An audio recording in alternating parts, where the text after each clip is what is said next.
What's up, Kansas City? I'm your host, Glenn Brian Frizzell. Today we are taping from the second floor of the historic Lincoln Building, new home of Cascade Media Group. Today's special guest is an educator who has her master's degree in education and has been in education management. Did I say that right? A little bit. I do not have my master's in education. I have actually my bachelor's degree in political science with an emphasis in pre-law. I have my paralegal certificate as well, and I received my law degree from the University of Kansas School of Law. I have taken Masters of Education classes at Rockhurst University, here of course in Kansas City, but actually I did not complete the program because I learned that I can actually take an exam through the Department of Elementary and Secondary Education and receive my teacher certification. So I thought that was the best route for me.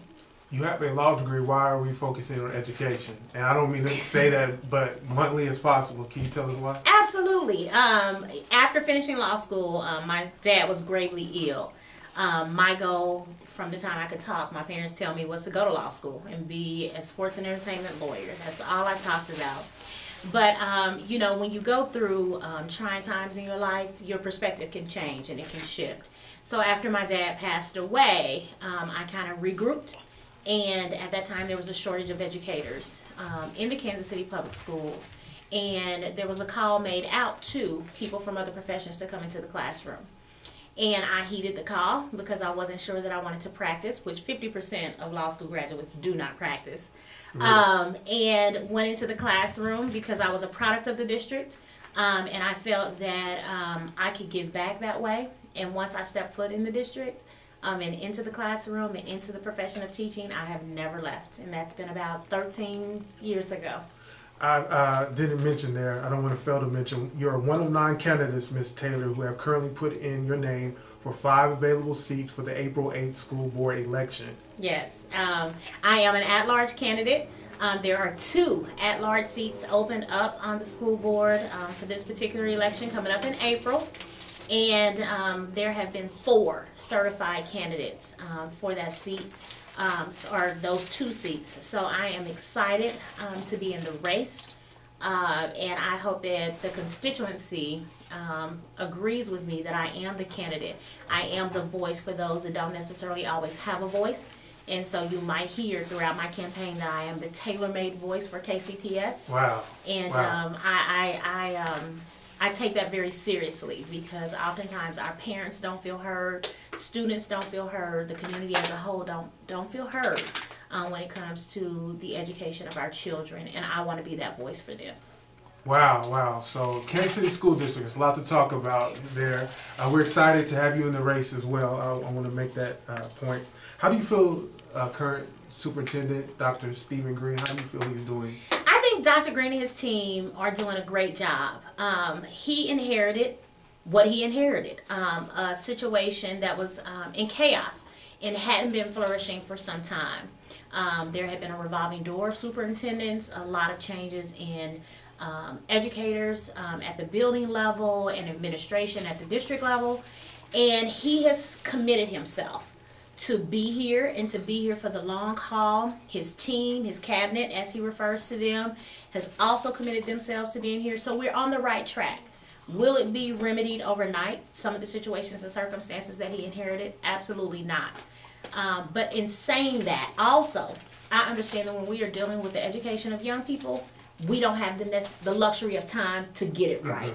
So we do have to move expeditiously to make sure that we continue to move forward. And I believe that Dr. Green and his team, along with an effective board, quality educators, committed parents, and a commitment from the civic community, can make sure that we continue to move forward. If you were elected to the at-large seat for Kansas City School Board, how would you work with Dr. Green, School Board President Eric West, whom we both had here on What's Up Kansas City, yes, and others to be an effective advocate for the children who are enrolled in the district?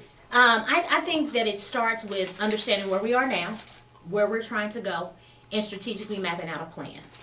Being a part of the team. But in being part of the team, still having the courage to have the hard conversation that we need to have.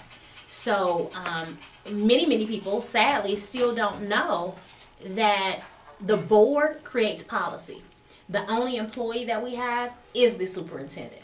And the policies that we put together as a board, then it's his job to implement them and run the day-to-day operations. So I want to make sure that the board as a whole, that we're trained, that we are effective, that we execute our policies with excellence, that we communicate and involve the community as a whole, parents, students, civic community, all of that in the process of creating the policy, so that we're taking their values into consideration and then saying, Dr. Green, you have the latitude to go ahead and move forward and implement them in the way that we envision it.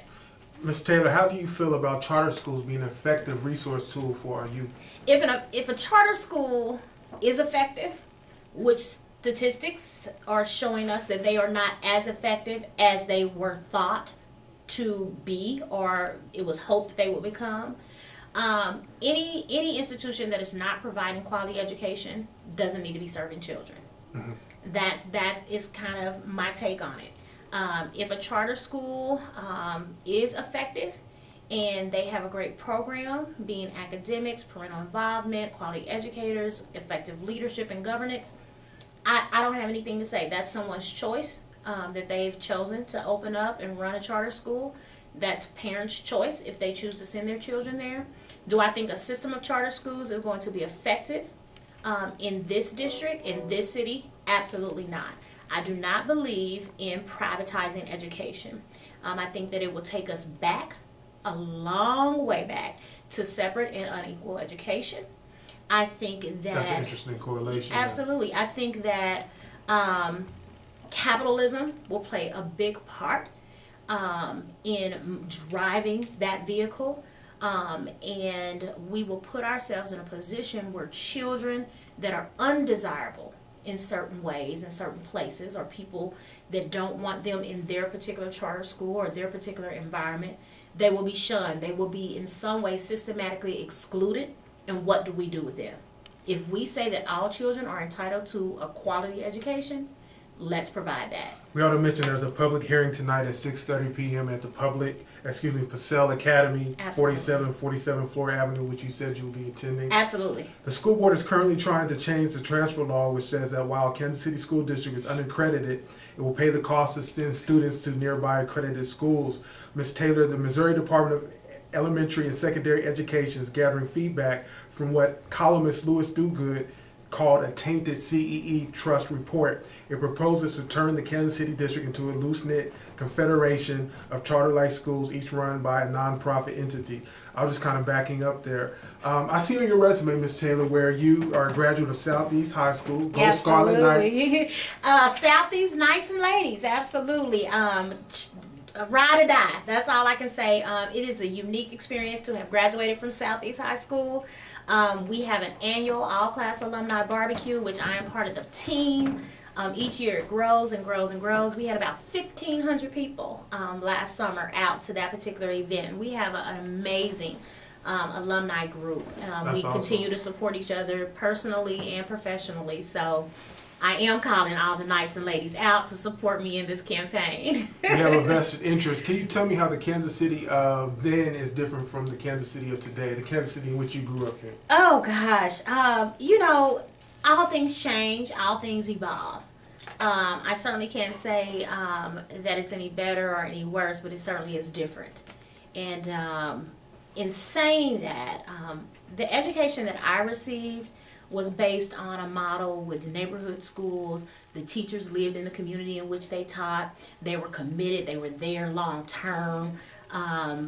And you knew where they lived, you know. And so now that has changed so much. Of course, they were from the baby boomer generation. So they're retiring. Some of them are passing away. So again, society evolves. We have to evolve with it. I think that the educational model, you know, it was sound. It produced great people, great citizens, great community members. And somewhere in the fray of, I think, capitalism and wanting the country to be competitive globally, we started experimenting. Desegregation, magnet schools, busing, underfunding education. All of those things started to play a part federally, at the federal level, at the state level. And so it is now profoundly different. But many things contribute to that. I mean, you think about the war on drugs and the impact that it had in urban neighborhoods. You think about the age being pushed back, teen mothers and things like that.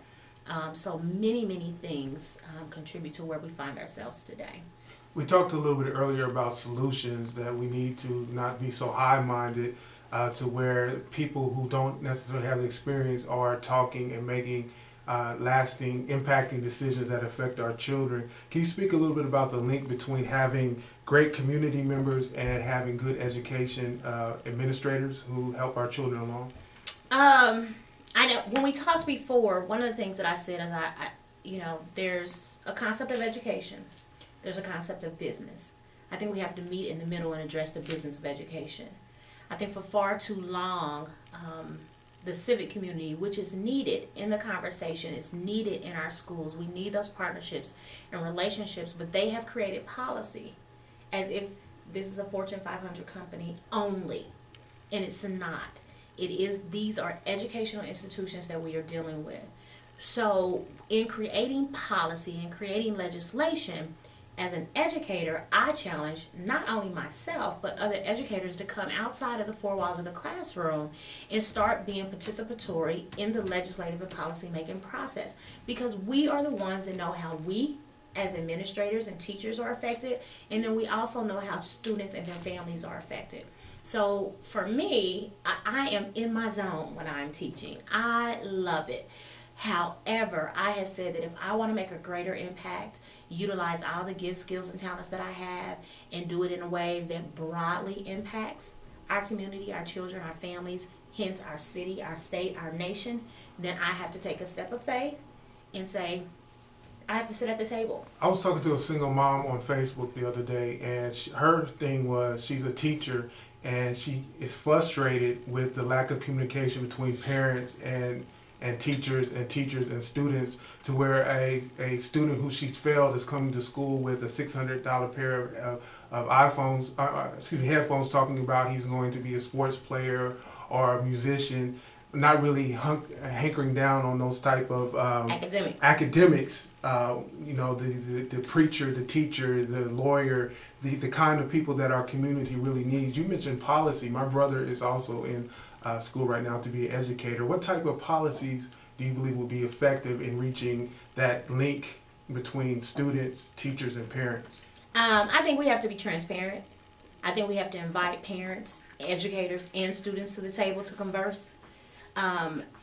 When in anything that you do, whether it's in your household, whether it's in your business, whether you're in a nonprofit, whether you're in a church, wherever, it's great for the leaders to sit around a table and say, this is what we're going to do. This is going to be the plan. But if you haven't asked the people what they need and what they desire, what they want, then we can have these lofty plans, these lofty ideas, and we'll go to them and say, this is what we're going to do. And they're going to say, well, but we don't really need that. Mm-hmm. We don't really want that. So all the time we've spent has been wasted, because they won't have any buy-in. They weren't asked to participate, and it's not what they need. Mm-hmm. And so we have to get away from that model. We have to be trusting enough and allow students and parents and the community into the conversation before making decisions, while we're making decisions, and then as we execute the decisions that are being made. So specific policies, I think, is just making it a priority. Anytime we have a list of priorities and we see parent engagement at the bottom of that list, it may not be truly reflective of what the importance we place on parent engagement, but just the placement at the bottom of the list when it comes to branding, marketing, and the message that you're sending out is saying to those parents and those students, you're the last priority. We need to shift that. We need to make sure that's at the top of our list. We need to also make sure that every time we create a policy, we make a plan, they're involved in the process, and we're saying, how's this going to impact them? So again, it's about just involving them throughout the Yeah, process. I can imagine my brother coming home with horror stories, which we don't want him to do. We want effective policies, and we do believe that the Kansas City, Missouri School District is not a mess that can be saved. Can you tell our viewers how they can keep up with you during this election? Absolutely. I will Campaigning be, season. yes, I will be all over the community, neighborhood association meetings, churches. I'm already engaged and have been for quite some time with Kansas City Public Schools. So any strategic planning sessions that they have, I am there. My website is www.catina, C-A-T-I-N-A, middle initial K, Taylor.com. So you can go to my website. I have a calendar on there as well that lets the community know where I am, what's going on. I have a Facebook page, Tailor Made Voice for KCPS. My personal page, I'm constantly on there. Twitter as well. My Twitter is Tailor Made Events. So I am a big social media person. And I like to, keep track and keep up with the community, what you need, and sharing where I am. So Keep up with Ms. Taylor on Twitter, on Facebook, and the web address CatinaKTaylor.com. We are very pleased as punch to have you on the show here today. We do hope that you're successful in your election, and we do invite you to come back and talk to us very soon. Absolutely. Thank you so much for having me. I appreciate it. All right. I'm Glenn Brian Frizzell. I'm your host. Check out more video, whatsupkansascity.net. And remember, the sky's the limit. If you shoot for the moon, aim high. Shoot for the moon. If you miss, at the very least, you would have landed among the stars. Thank you. Take care. What's up, Kansas City? I'm Brianna Garlington. I'm Charles Williams. And I'm Derek Parker. And we are CMG. CMG. And we would like to welcome you to follow both websites. That's whatsupkansascity.net and CascadeSports.tv. Some of our programs consist of Are You Awoke?, Coach's Corner, and many more interviews, news, and blogs. Be sure to like our Facebook page and follow us on Instagram at Cascade Media Group and Twitter at What's Up KC and Cascade Sports. And remember, the victory we call success Goes to the best prepared. And when you invest in your community, You are really just investing in yourself. So don't just like it, share it.